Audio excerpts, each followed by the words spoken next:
Hello my fellow YouTubers and subscribers, and welcome to my latest movie review, where today I review Spencer, directed by Pablo Larrain and starring Kristen Stewart as Princess Diana. So, Spencer, the plot of this movie is as follows. During her Christmas holidays with the royal family at Sandringham Estate in Norfolk, England, Diana Spencer, struggling with mental health problems, decides to end her decade-long marriage to Prince Charles. So, Spencer, I was curious to see this movie because Kristen Stewart was playing Princess Diana, and I thought that was an interesting casting choice, and I was very interested to see how the American would play the British icon, royal icon. And this movie is getting rave reviews. I mean, it's not a secret to say that there are very good reviews. The critics are lampooning this movie with praise. For me personally, I thought this movie was good. I liked it. I didn't think it was amazing, but I thought it was pretty good. I don't know, I saw it yesterday and I was thinking to myself long and hard about what it is about this film. There was something about it I couldn't put my finger on that didn't work. It took me a while to come to a conclusion. I've finally come to the decision that I do like the movie, but I have some reservations about it. First of all, the stuff I do like. I really like Kristen Stewart. I have to admit, I'm not the biggest fan of Kristen Stewart. I've had a up and down relationship with her. I find her acting is a bit hit and miss in certain projects, but this has got to be her best performance so far. She knocked it out the park, and her English accent was, well, impeccable, I must admit. She does have a bit of a stone-cold face, Kristen Stewart, and sometimes she comes across very deadpan. But in this instance, it probably did work for the story and for what the character was going through. And for me, the visual style of the movie is amazing. I think the house is really good. The set and production design is amazing. The cinematography and lighting is brilliant. It has this kind of 16mm grainy look to it, which makes it look a bit more like a period piece, even though it's set in the 90s. But I really liked that. I thought it gave the movie some nice style. As well as Kristen Stewart, we do have some other fantastic performances. Timothy Spall as Major Alistair Gregory. He's very good. He's a bit of a slime ball on certain occasions. He's not somebody who I don't think is supposed to be liked.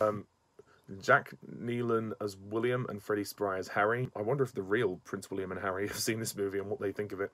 Jack Farthing as Charles. Now, I think, honestly, Charles was underutilised in this film. I really thought he could have been in it more. I mean, given the plot synopsis I just read to you, you would have thought that he would have been a main player in the film.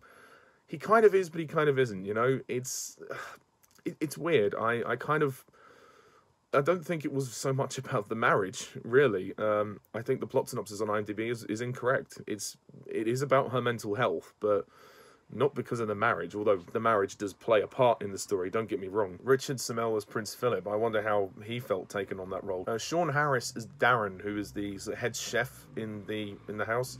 He's good, he has a nice role, and he has a nice friendship with Princess Diana. And Sally Hawkins as Maggie, yeah, she's one of the best performances too. I like Sally Hawkins. You might know her from the Paddington films. She's a very charming character in this one, and I like the scene on the beach with her and Kristen Stewart was very believable, very lovely scene. But aside from those lovely moments, the film, I think it can be quite depressing in times. Now, don't get me wrong, I understand this is because the story is a reflection on Diana's mental health, and as we know, she was struggling with her mental health during the period because the media were all over her. She just couldn't catch a break, and she couldn't live her life the way she wanted to. She was always told what to do, and she was always being controlled, and I think Kristen Stewart nailed the mental decline that Diana was facing. And what surprised me was how psychedelic this movie got. This movie got kind of intense. Like, there's a sequence where she goes into an old house that she used to know, and she's considering throwing herself down the stairs, and then she's having sort of, I guess her life is flashing before her eyes or something. It's a really powerful moment, and I believe the emotional performance from Diana. And she even does things like swallowing some pearls from her necklace just to escape a dinner party that she really doesn't want to be at. And there's some really strange and abstract and intense moments. It's almost kind of this is like the closest thing you'll get to like a biopic horror film. it's that freaky. And I think, to be honest, they didn't show enough of the good times of Diana. I mean, there are sequences which are lovely with her and her sons, and those are definitely the highlights of the movie, and certainly the ending is one of the happier scenes of the film. But I don't know, I just felt like the film was kind of it was kind of overzealous with the whole psychedelic horror aspect of the film. Perhaps they should have downplayed it a bit and not made it so damn freaky in places. It sounds like I'm bashing this movie. I'm not. It is a good film and there's a lot of great style to it. And I think a lot of people who are interested in the royal family, especially Diana, will appreciate this. And it's definitely, this is going to be a leg up in Kristen Stewart's career.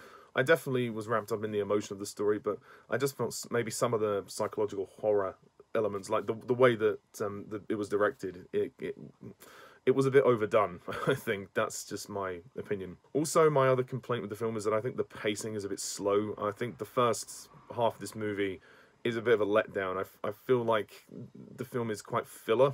Yeah, I feel like the first act of the film is a bit filler. It kind of drags on a bit. All we're seeing is her living her life, getting dressed for parties and spending time with the children. And I mean, that remains kind of the formula for most of the movie. And then it's not until the kind of the dinner sequence where we start to see her mental health decline. I mean, and then it becomes ever more prominent that that is what is happening. Also, one thing that confused me about this film is the parallel with Anne Boleyn. Yeah, Diana is reading an Anne Boleyn book, and every so often we get flashes of Anne Boleyn in the film. I don't know if it was meant to be a parallel to her mental health, whether Anne Boleyn had similar mental health issues or what, but yeah, it didn't make a lot of sense to me. I'm not that well versed on the royal family or any sort of historical figures. I was terrible at history. So if anybody knows any facts about this, please let me know down below, because I didn't quite understand that. But for what it is, I think this is a decent movie. I think it's well crafted, and I think some of the experimental horror elements are okay, but I do think that perhaps the film, it kind of strays a bit too far from what it's trying to be. I think it should have stayed a bit more grounded and realistic. It does kind of lose its kind of realism a little bit. But I do like the fact that it was a story focused on mental health, and you know, I hope that if Diana was ever in a position to see this film, that she would be proud, and I hope that her sons are proud of it. I hope they've seen it. I'm assuming they have. So as a final rating, I'm going to give Spencer 7 out of 10.